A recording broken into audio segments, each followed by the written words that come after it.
Hello friends, welcome to Pimpalkar academy. और मैं हूँ असिस्टेंट प्रोफेसर रोहिणी पिंपलकर। और आज इस वीडियो में हम बात करने वाले बाल गंगाधर तिलक से जुड़े हुए कुछ एमसीक्यूज क्वेश्चंस। क्योंकि एमसीक्यूज क्वेश्चन हमें पूछे जाते हैं तो इसकी प्रैक्टिस करना बहुत ही ज़्यादा इंपॉर्टेंट है। आपने ज़रूर तिलक जी के बारे में पढ़ा होगा, लेकिन जब क्वेश्चन फॉर्म में आता है तब कई बार हम क्या होते हैं, बिकॉज हमने अच्छे से प्रैक्टिस नहीं की होती तो थोड़ा सा डिस्टर्ब हो जाता है और क्वेश्चन के रॉन्ग होने की संभावना बढ़ जाती है। तो चलते हैं, देखते हैं इसका फर्स्ट क्वेश्चन। निम्नांकित में से कौन सा तिलक से संबंधित नहीं है? अब देखिए ऑप्शन में यहाँ पे कुछ न्यूज़पेपर के नाम दिए और गणेश उत्सव बताया गया। ठीक है, गणेश उत्सव और शिव जयंती उत्सव किसने स्टार्ट किया था? तिलक जी ने किया था महाराष्ट्र के अंदर। तो ये तो बराबर ही है, लेकिन इन्होंने पूछा क्या नहीं किया। तो देखिए न्यूज़पेपर स्टार्ट किया था मराठा और केसरी। देखिए मराठा न्यूज़पेपर इंग्लिश में था, ठीक है, इंग्लिश में था। और केसरी जो न्यूज़पेपर था ये था मराठी लैंग्वेज में था। ठीक है, तो ये आपको याद रखना है कि मराठी लैंग्वेज में कौन सा न्यूज़पेपर था और इंग्लिश लैंग्वेज में कौन सा। लेकिन जो सुधारक है ये इन्होंने स्टार्ट नहीं किया था, क्योंकि समाचार पत्रक जो सुधारक है वो किसी और ने स्टार्ट किया था। तो option number C is correct. Next है हमारा क्वेश्चन, बाल गंगाधर तिलक निम्न में से किस आधार पर राजद्रोह का मुकदमा चलाया गया था? देखिए इन्हें मंडाला के जो तुरुंग है, जेल के अंदर इन्हें भेजा गया था कि वहाँ पे क्योंकि इनके ऊपर आरोप लगा था राजद्रोह का। तो ये किस वजह से लगा था? देखिए तो इसका सही ऑप्शन हो जाएगा ऑप्शन नंबर सी। देखिए इनका जो न्यूज़पेपर था अभी हमने डिस्कस किया था, केसरी न्यूज़पेपर जो मराठी में छपता था, उसमें इन्होंने क्या किया, बहुत ज़्यादा तारीफ की थी कि लोगों ने इस तरीके से जो दंगे हो रहे थे तो उसके ऊपर इन्होंने बहुत ज़्यादा पॉजिटिवली इन्होंने बात की थी कि और इस तरीके के जो चीज़ें हैं वो इंडिया के अंदर होनी चाहिए। तो इसी वजह से इनके ऊपर मुकदमा चलाया गया था राजद्रोह का। तो नेक्स्ट है हमारा क्वेश्चन, बाल गंगाधर तिलक ने स्वराज्य को निम्न प्रकार से परिभाषित किया। देखिए उन्होंने स्वराज्य की मांग तो की थी, लेकिन उनकी परिभाषा क्या थी स्वराज से रिलेटेड, ये भी जानना हमारे लिए बहुत है इम्पॉर्टेंट है। इसका सही आंसर हो जाएगा option number A is correct. British साम्राज्य के अधीन भारतीयों को व्यावहारिक स्वतंत्रता। देखिए इन्होंने क्या कहा, डायरेक्टली क्राउन का बहुत ही ज़्यादा इन्हें उग्रवादी कहा जाता है। इंपॉर्टेंट बात, फर्स्टली इन्हें क्या कहा जाता है, उग्रवादी। लेकिन इन्होंने क्या किया, स्टार्टिंग देखो इनकी कितनी स्मार्टली थी। इन्होंने कहा नहीं, हमें क्राउन पूर्ण स्वराज्य नहीं चाहिए। इन्होंने बात की थी स्वराज्य की, न कि पूर्ण स्वराज्य। तो स्वराज्य की कॉन्सेप्ट समझ लेते हैं इनके अकॉर्डिंग।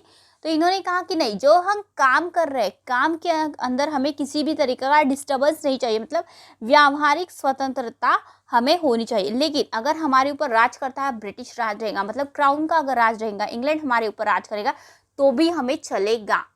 ओके, तो इन्होंने पूर्ण स्वराज्य की मांग नहीं की थी, बल्कि स्वराज्य की मांग की थी कि हमें सिर्फ वर्किंग जो स्वतंत्रता है वो चाहिए। और भारतीयों जो हमारे जो अफसर वगैरह होते हैं वो कौन होने चाहिए, भारतीय होने चाहिए। और भारतीयों को ज़्यादा से ज़्यादा क्या मिलना चाहिए, नौकरी के अंदर उनका ये जो संख्या है उनको बढ़ाया जाए। इसी तरीके से बात की थी स्वराज्य से रिलेटेड बाल गंगाधर तिलक ने। तो आपकी कॉन्सेप्ट क्लियरिटी बहुत ही इंपॉर्टेंट है कि उनके हिसाब से स्वराज्य क्या है। नेक्स्ट है हमारा, साधनों के संबंधों में तिलक के दृष्टिकोण के विषय में निम्नांकित में से कौन सा कथन सही नहीं है? देखिए साधन और साध्य इस तरीके की बातें हमेशा से पूछी जाती है यूजीसी नेट एग्जामिनेशन में। एक क्वेश्चन तो जरूर होता है कि राज्य को साधन माना है कि साध्य माना है। ओके, जैसे कि कौटिल्य जी ने कहा है कि साधन कौन है, राज्य की संस्थाएं क्या है, साधन है, लेकिन साध्य क्या है, हमारा राज्य। ओके, तो उसी तरीके की बातें इसके बारे में यहाँ पे पूछी गई है। तो इन्होंने क्या कहा है कि साध्य के बारे में सारे भी के सभी चीज़ें इन्होंने कहा, जनता के राजनीतिक अधिकारों की प्राप्ति के लिए शासकों की दया व सहानुभूति पर रहना उचित नहीं है। देखिए हमें क्या करना है, सहानुभूति से काम नहीं चलेगा, बल्कि हमें अपने अधिकारों के लिए बहुत ही ज़्यादा पुरजोर विरोध करना चाहिए सरकार का कि हमें ये अधिकार दे दें। ओके, सिर्फ और सिर्फ क्या करना चाहिए, एप्लीकेशन देके काम नहीं होगा, बल्कि बहिष्कार हमको इनके ऊपर डालना पड़ेगा, तब कहीं जाके इनका दिमाग ठिकाने आ जाएगा। इस तरीके की बात की थी, ये तो सही लग रहा है।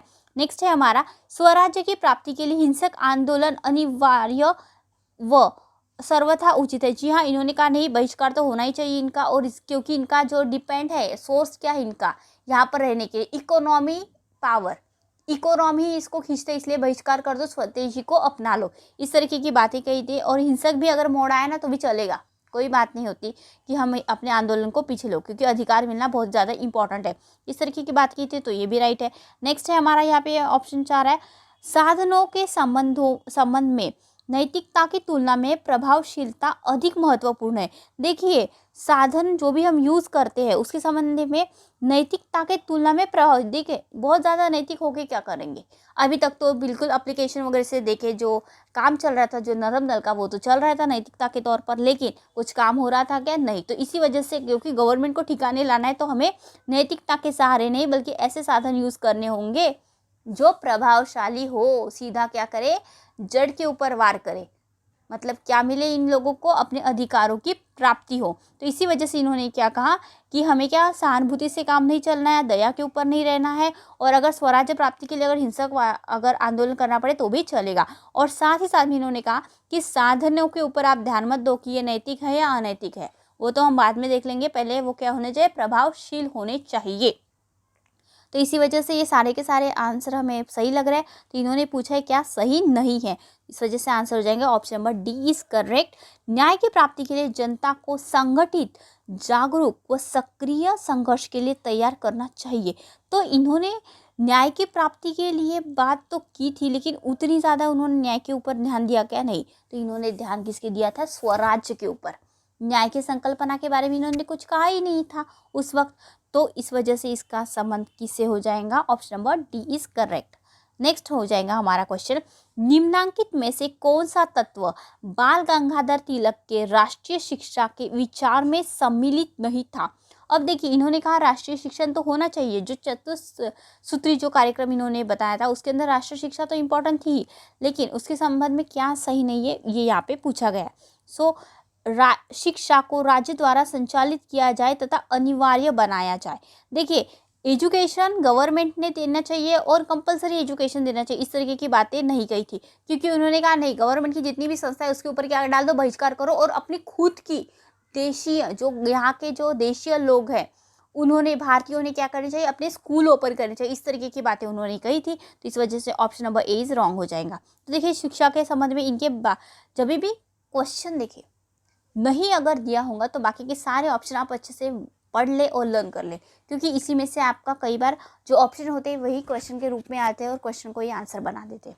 सो ये वाला अच्छे से पढ़ेंगे आप। शिक्षा को जन सामान्य के लिए सुलभ बनाया जाए तथा सस्ती दर पर शिक्षा प्रदान करने के प्रयास किए जाए।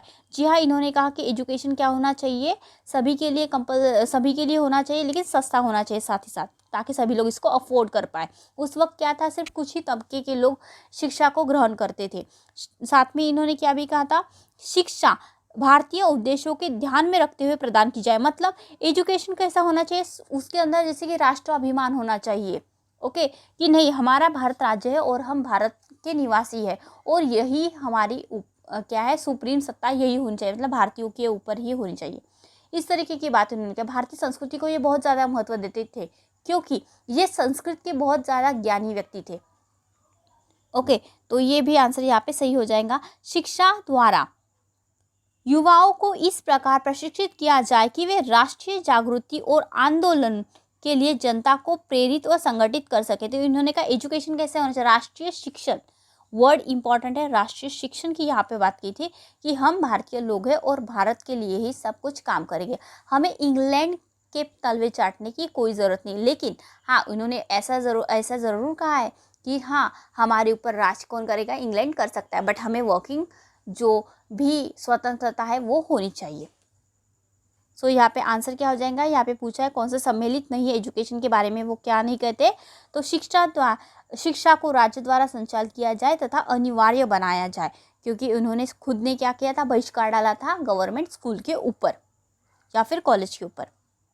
नेक्स्ट है हमारा, साधनों के रूप में हिंसा और अहिंसा के प्रति निम्नांकित में से कौन सा वाक्य तिलक के दृष्टिकोण के संबंध में सही है? अब देखिए, हिंसा और अहिंसा के अंदर वो किस तरीके से बात करते हैं इस बारे में यहाँ पे पूछा गया। सो हमारा सही आंसर हो जाएगा option number C.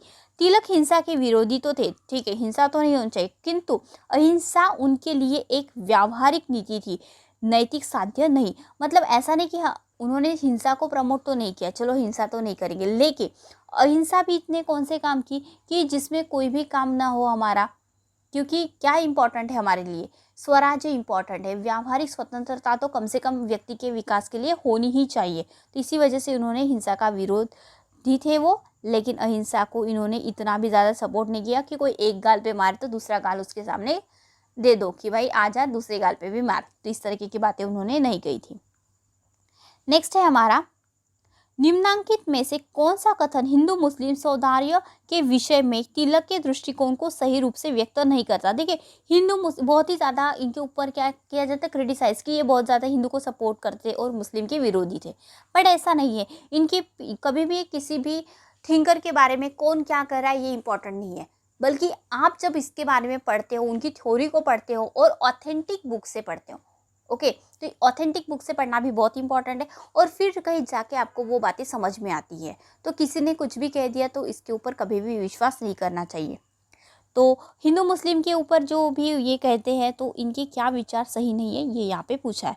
So option number C is correct. अल्पसंख्यक मुस्लिम भावना को विशेष संस्करण देने के ब्रिटिश सरकार के प्रयासों के तिलक समर्थक थे। मतलब जो कम्युनल जो अवार्ड के बारे में जब बात की थी, या फिर सबसे पहले इन्होंने क्या किया था 1909, ठीक है, उसमें क्या किया था, जो अलग अलग तबका के जो लोग थे, हिंदू मुस्लिम जैन, इनको इन्होंने क्या किया था, सॉरी हिंदू नहीं, मुस्लिम जैन वगैरह, तो इन लोगों को इन्होंने क्या किया था, एक पर्सनली क्या देने की बात की थी कि इन लोगों के वोटिंग के लिए अलग से इलेक्टोरल बने। तो इस तरीके की बातें इनके हिसाब से बिल्कुल भी सही नहीं थी, क्योंकि वो मानते थे कि हिंदू मुस्लिम, क्योंकि इनके एक कॉन्सेप्ट है, कौन सी कॉन्सेप्ट है जो बहुत ज़्यादा इंपॉर्टेंट है, फादरलैंड। इंडिया को इन्होंने क्या कहा, जो भी अगर वो धर्म से हिंदू है मुस्लिम है इससे कोई मतलब नहीं देता, अगर जो भी हमारे इस भारत को अगर अपने भूमि मानता है, उसे एज अ फादर मानता है, तो इसका मतलब क्या होता है, वो चाहे मुस्लिम हो या हिंदू हो वो एक ही है। अगर हम सभी लोग एक हैं तो हमें हमारे लिए अलग अलग जो सरकारें हैं, ब्रिटिश सरकार जो हमें अलग अलग भावना से टुकड़ों में बांट के देखती थी हिंदू और मुस्लिम को, तो इस तरीके की बातों का इन्होंने विरोध किया है। नेक्स्ट है हमारा क्वेश्चन, निम्न में से कौन सा वाक्य समाज सुधारों के संबंध में तिलक के दृष्टिकोण के संबंध में सत्य नहीं है। अब देखिए समाज सुधारकता के बारे में इन्होंने क्या नहीं कहा है ये पूछा गया इस क्वेश्चन में, तो इसका सही आंसर हो जाएगा ऑप्शन नंबर ए। इन्होंने क्या नहीं कहा है, तिलक राजनीतिक आंदोलन की तुलना में सामाजिक सुधारों को प्राथमिकता प्रदान करते थे। देखिए इसी बात को लेकर बहुत से लोगों के साथ में इनका झगड़ा चल रहा था। जैसे कि इनके फ्रेंड थे, कौन थे, आगरकर इनके बहुत अच्छे फ्रेंड थे। उन्हीं के साथ में उन्होंने जो डेक्कन एजुकेशन सोसाइटी की स्थापना की थी, न्यूज़पेपर केसरी मराठा, इतने बहुत सारे इन्होंने काम किए थे। लेकिन जब भी सुधारना की बात आती थी, जो आगरकर थे वो कहते थे कि नहीं, समाज के अंदर सुधारना होनी चाहिए, अगर समाज अगर सुधरेगा तभी जाके हम पॉलिटिकली उसको सुधार सकेंगे। लेकिन जो तिलक जी थे वो कहते थे नहीं, पहले हमें क्या चाहिए था, पॉलिटिकल हमें सुधार चाहिए, उसके बाद में हम समाज अपने आप ही सुधर जाएगा। तो इस तरीके की बातें कौन कहते थे, बाल गंगाधर तिलक कहते थे। लेकिन सेंटेंस क्या दिया है, तिलक राजनीतिक आंदोलन की तुलना में सामाजिक सुधारों को प्राथमिकता प्रदान करते थे। तो इस सेंटेंस को उल्टा बोला गया था, राजनीतिक आंदोलन नहीं बल्कि राजनीतिक आंदोलन को वो क्या करते थे, सपोर्ट करते थे, सामाजिक सुधारों को नहीं करते थे। वो कहते थे कि उसको हम बाद में देख लेंगे। नेक्स्ट है हमारा क्वेश्चन, स्वराज्य मेरा जन्मसिद्ध अधिकार है और मैं इसे लेकर रहूंगा। तो ये कथन किसका है, ऑब्वियसली बाल गंगाधर तिलक का है। नेक्स्ट है हमारा क्वेश्चन, निम्नलिखित में से उग्रवादी नेता थे। देखिए उग्रवादी नेता कहा जाता है लाल बाल पाल को। ओके, लाल बाल पाल को क्या कहा जाता था, उग्रवादी नेता कहा जाता है। तो यहाँ पे ऑप्शन जो है, यहाँ पे गोपाल कृष्ण गोखले, दादा भाई नौरोजी, बाल गंगाधर तिलक और सुरेंद्रनाथ बैनर्जी।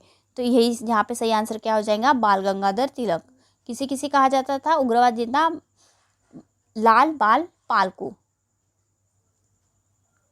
नेक्स्ट है, दक्षिण शिक्षा समाज की स्थापना कब की गई थी। मतलब यहाँ पे इसको कहा जाता है डेक्कन एजुकेशन सोसाइटी। तो डेक्कन एजुकेशन सोसाइटी की स्थापना की थी राष्ट्रीय शिक्षण देने के लिए लोगों को 1885 में। किसके साथ की थी, ऑब्वियसली आगरकर जी के साथ में। क्यों की थी, क्योंकि प्राथमिक शिक्षा को प्रमोट करना था, स्पेशली प्राथमिक शिक्षा राष्ट्रीय की जो भावना है वो लोगों के अंदर वहाँ पे वो उत्पन्न कर सके, इसलिए। नेक्स्ट है हमारा, तिलक द्वारा संपादित मराठा समाचार पत्र किस भाषा में था। अब देखिए यहाँ पे ऐसे क्वेश्चन हमेशा से पूछा गया है। अभी मैंने बताया था मराठा, क्योंकि आगरकर जी को मराठी नहीं आती थी और तिलक जी को मराठी भी आती थी और इंग्लिश भी आती थी, और इसी वजह से उन्होंने क्या किया, जो आगरकर जी थे उन्होंने सबसे ज़्यादा संभाला है केसरी को, और मराठा को किसने संभाला है, ज़्यादा से ज़्यादा तिलक जी ने संभाला है स्टार्टिंग में। लेकिन बाद में जब इन दोनों का झगड़ा हुआ तो तिलक जी ने क्या किया, मराठा और केसरी दोनों के जो राइट है वो खरीद लिए और खुद ही उसको संभालने लगे। तो मराठा जो न्यूज़पेपर था वो किस में था, इंग्लिश में था, और केसरी किस में था, मराठी में। तो ये बात आपको अच्छे से याद रहनी चाहिए। और आपको कमेंट बॉक्स में ये लिख कर भेजना है कि ये न्यूज़पेपर उन्होंने कौन से साल में इस्टेब्लिश किया था या फिर स्टार्ट किया था। नेक्स्ट है, लोकमान्य कहा जाता है। अब ये तो बहुत ही सिंपल सा क्वेश्चन है, लोकमान्य किसे कहा जाता है, बाल गंगाधर तिलक को। नेक्स्ट है हमारा क्वेश्चन, गीता रहस्य पुस्तक की रचना किसने की थी। देखिए गीता रहस्य मंडाले की तुरंग में जब इनको भेजा गया था राजद्रोह के आरोप के अंदर, तो वहाँ पे इन्होंने ये बुक लिखी थी। तो बाल गंगाधर तिलक ही इसका सही आंसर हो जाएगा, option number C is correct. हमारा आदर्श दया याचना नहीं आत्मनिर्भरता है। देखिए आत्मनिर्भर भारत के बारे में इन्होंने बात की थी, तो इस तरीके की बातें किसने की थी, उस वक्त की थी बाल गंगाधर तिलक ने। तो उन्होंने जो आत्मनिर्भरता की बात की थी कि नहीं इंग्लैंड राज्य करे चलता है, लेकिन हमें व्यावहारिक स्वतंत्रता होनी चाहिए। नेक्स्ट है हमारा क्वेश्चन, बाल गंगाधर तिलक ने किस भाषा को राष्ट्रभाषा बनाने का सुझाव दिया था। देखिए इन्होंने सबसे ज़्यादा क्या कहा था कि इंडिया के अंदर सभी लोगों को एक साथ जो कुछ समझ में आता है उसी के हिसाब से हमारी भाषा होनी चाहिए। ओके, तो इन्होंने किसको सपोर्ट किया, देवनागरी लिपि में लिखी हिंदी, क्योंकि देखिए मराठी जो भाषा लिखी जाती है वो देवनागरी में लिखी जाती है, और साथ ही साथ में हिंदी भाषा भी देवनागरी लिपि में लिखी जाती है, और भी कई भाषाएं होती है जो देवनागरी लिपि में लिखी जाती है, मतलब लोग इसे अच्छे से पढ़ सकते हैं। इसी वजह से उन्होंने सुझाव दिया कि देवनागरी लिपि में लिखी हिंदी ही हमारी क्या होनी चाहिए, राष्ट्रभाषा होनी चाहिए। नेक्स्ट है हमारा क्वेश्चन, तिलक को भारतीय अशांति के जनक की संज्ञा किसने दी थी। देखिए इसका सही आंसर है सर वैलेंटाइन शिरोल। इन्होंने जो बुक लिखी थी उसमें के अंदर इन्होंने कहा था कि ये जो तिलक है ना यही है सबसे ज़्यादा इम्पोर्टेंट, इसी वजह से पूरे के पूरे भारत के अंदर अशांति फैली हुई है। तो इसे इन्होंने क्या कहा, भारतीय अशांति के जनक के तौर पे उन्होंने पुकारा था। नेक्स्ट हमारा क्वेश्चन है, समाज सुधार के संबंध में तिलक का प्रस्ताव था। देखिए समाज सुधार के हिसाब से उन्होंने क्या कहा था कि अस्पृश्यता का उन्मूलन किया जाए। देखो अस्पृश्यता के वो क्या थे, खिलाफ थे, बिल्कुल ये नहीं होना चाहिए। साथ ही साथ में इन्होंने ये भी कहा कि शिक्षा में धार्मिक शिक्षा को सम्मिलित किया जाए। राष्ट्रीय शिक्षण के साथ में इन्होंने ये भी कहा था, सॉरी यहाँ पे तो मैं रॉन्ग के साइन कर रही हूँ। सो ये तो इन्होंने क्या कहा था कि अस्पृश्यता का उन्मूलन करना चाहिए, साथ ही मतलब नष्ट करना चाहिए। शिक्षा में धार्मिक शिक्षा को इन्होंने बहुत ही महत्व दिया, क्योंकि ऑब्वियसली ये भी किससे रिलेटेड है, संस्कृत भाषा के ये बहुत ज्ञानी माने जाते तो, और इसी वजह से इन्होंने बहुत से बुक लिखी है जैसे कि गीता रहस्य। ओके, तो यहाँ पे इन्होंने बहुत ही ज़्यादा धर्म को वैल्यू दी थी, तो ये भी इसका ऑप्शन सही है। नेक्स्ट है, दहेज का चलन रोक दिया जाए। देखो दहेज प्रथा जो है उसका इन्होंने विरोध किया था, किसने, तिलक जी ने। लेकिन हाँ समाज सुधार की जब बात की थी कि पॉलिटिकल अगर सुधार पहले किया जाए या समाज सुधार, तो इन्होंने कहा कि नहीं पहले पॉलिटिकल राइट देखेंगे उसके बाद में समाज को हम सुधारते बैठेंगे। ओके, तो इसका सही आंसर हो जाएगा option number D is correct. Next है हमारा क्वेश्चन 19, दलितों की स्थिति में सुधार के लिए डॉक्टर आम्बेडकर का सुझाव था। देखिए दलितों की का जो सुधार है इसके लिए बहुत ज़्यादा काम किया था डॉक्टर आम्बेडकर जी ने। ओके, तो उसके ऊपर ये क्वेश्चन यहाँ पे ऐड हो गया है गलती से, लेकिन फिर भी हम इसे देख लेते हैं। तो इन्होंने ऑप्शन है, दलित छात्रों के वजीफ़ों की संख्या बढ़ाई जाए, मतलब उनको स्कॉलरशिप बढ़ाई जाए, या फिर और सेकंड ऑप्शन है हमारा, दलित छात्रों के लिए छात्रावासों की व्यवस्था की जाए, मतलब उसको रहने के लिए वहाँ पे अच्छे से हॉस्टल की व्यवस्था की जाए। तो ये भी सही है और ये भी सही है। और सी ऑप्शन है, दलित छात्रों को विदेश में इंजीनियरिंग पढ़ने के लिए वजीफ़ा दिया जाए। तो ये भी ऑब्वियसली सही है। इन्होंने बहुत ज़्यादा बात की थी स्कॉलरशिप की, और उनके को कोटा मिलना चाहिए, इस तरीके की सारी बातें उन्होंने कही थी। तो इसी वजह से option number D is correct. Ambedkar ji का क्वेश्चन यहाँ पे डिस्कस हो चुका है, so sorry for that, but ये अच्छा ही है कि हमारी स्टडी हो रही है। नेक्स्ट हमारा क्वेश्चन है, जाति प्रथा को नष्ट करने हेतु डॉक्टर आम्बेडकर के दृष्टिकोण का सबसे अच्छा उपाय। देखिए उन्होंने क्या कहा, अगर हमें क्या करना है, जाति प्रथा को अगर नष्ट करना है तो क्या करना पड़ेगा, अंतरजातीय विवाह करना पड़ेगा। ये यहाँ पे क्वेश्चन देखो, क्वेश्चन में क्या पूछा है, सबसे अच्छा उपाय। जब भी क्वेश्चन आएगा सबसे अच्छा उपाय, तो आपको ऑब्वियसली तो यही इसी को टिक करना पड़ेगा। So thank you for watching Pimpalkar academy. यहाँ पे हमने कुछ क्वेश्चन डिस्कस किए जो कि बाल गंगाधर तिलक के ऊपर थे, लेकिन 2 क्वेश्चन डिस्कस हो गए हमारे गलती से, जो कि अम्बेडकर जी के। लेकिन हाँ, हमारी स्टडी तो ज़रूर हुई है। So thank you for watching Pimpalkar academy. Please subscribe our YouTube